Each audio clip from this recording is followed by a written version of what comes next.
দর্শক আসসালামু আলাইকুম। আপনারা ইতিমধ্যে জানেন যে ভারত শেখ হাসিনাকে নিয়ে মুখ খোলা শুরু করেছে। ইতিমধ্যে ভারতের পররাষ্ট্রমন্ত্রী এস জয়শঙ্কর হাসিনাকে নিয়ে বেশ কিছু মন্তব্য করেছেন। হাসিনা পতন কি জন্য হয়েছে এই ব্যাপারটা আপনারা সবাই জানেন। হাসিনার পতনের ব্যাপারে ভারত আগে থেকেই ভবিষ্যৎবাণী করেছিল, এরকম একটি মন্তব্য প্রকাশ করেছেন এস জয়শঙ্কর। তার এই মন্তব্য নিয়ে বাংলাদেশে অনেকগুলো নিউজ পেপার নিউজ করেছেন। অন্যতম একটি নিউজ করেছেন দৈনিক কালের কণ্ঠ।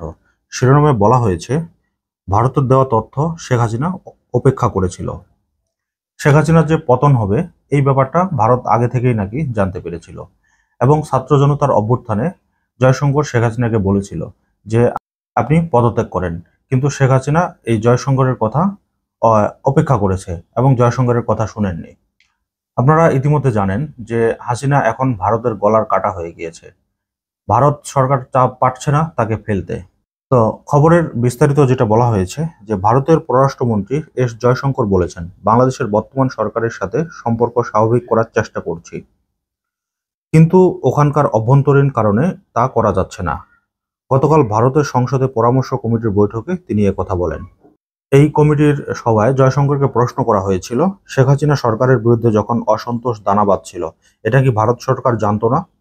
জবাবে জয়শঙ্কর বলেন, ভারত সরকার এটা জানতো এবং ভারত হাসিনাকে যথাযথ তথ্যও দিয়েছিল, কিন্তু শেখ হাসিনা সেটাকে উপেক্ষা করেছিল। আপনারা ইতিমধ্যে জানেন বাংলাদেশে ভারতের অনেক কয়েকটা গোয়েন্দা সংস্থা কাজ করে, কাজ করে অ্যাক্টিভ ভাবে। হয়তো এইভাবেই কিন্তু তারা জেনেছিল যে শেখ হাসিনার পতন অতি নিকটে, এবং শেখ হাসিনাকে এটা ভারতের এস জয়শঙ্কর এটা কিন্তু বলেছিল, কিন্তু শেখ হাসিনা তার কথা শুনেননি, এবং শেখ হাসিনা চেয়েছিল যে যতটুকু সম্ভব বল প্রয়োগ করে ক্ষমতায় থাকা যায়। এছাড়াও বাংলাদেশের ছাত্রদের আন্দোলনের নেপথ্যে কারা রয়েছে, এরকম বিভিন্ন প্রশ্ন করা হয়েছে। তো সেখানে কিন্তু জয়শঙ্কর উত্তর দিয়েছিল যে বাংলাদেশের ছাত্রদের এই অভ্যুত্থানের পিছনে চীনের ভূমিকা রয়েছে, যদিও এই উত্তরটি তাদের যে সংসদ সদস্যরা রয়েছে তারা সেভাবে গ্রহণ করেননি।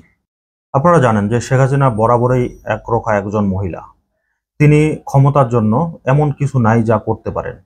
তিনি কিভাবে বল প্রয়োগ করিয়েছিলেন সেনাবাহিনী, র্যাব, পুলিশ এবং বিজিবি দিয়ে, এই ব্যাপারগুলো কিন্তু বাংলাদেশের কোনো মানুষেরই অজানা না। তারপরেও কিন্তু তাকে বারবার সতর্ক করা হয়েছিল যে সেনাবাহিনীর পক্ষ থেকেও কিন্তু একটা সময় কিন্তু সেনা প্রধান বলছেন যে শেখ হাসিনাকে বলা হয়েছে যে অনেক সেনা কর্মকর্তা কিন্তু জনগণের বিপক্ষে যাবে না। তখন কিন্তু শেখ হাসিনা বলেছিল যে তোমরা কি পুলিশকে দেখে শিখো না? এরকম অনেক কথাবার্তা কিন্তু ইতিমধ্যে শোনা যাচ্ছে। তবে ভারত এখন শেখ হাসিনার জন্য কিন্তু চতুর্মুখী বিপদে পড়তেছে। বিশেষ করে আশপাশে বাংলাদেশ ছাড়া আশপাশে কিন্তু কোনো দেশের সাথে ভারতের সম্পর্ক ভালো না। এই বাংলাদেশের সাথেও এখন কিন্তু তাদের একটা সেই অবস্থা তৈরি হচ্ছে প্রতিনিয়তই। বাংলাদেশের জনগণ কিন্তু ভারতকে এখন দু চোখেই সহ্য করতে পারে না।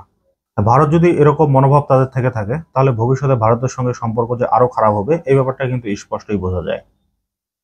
তো দর্শক, আজকের মতো এই পর্যন্তই। আল্লাহ হাফেজ।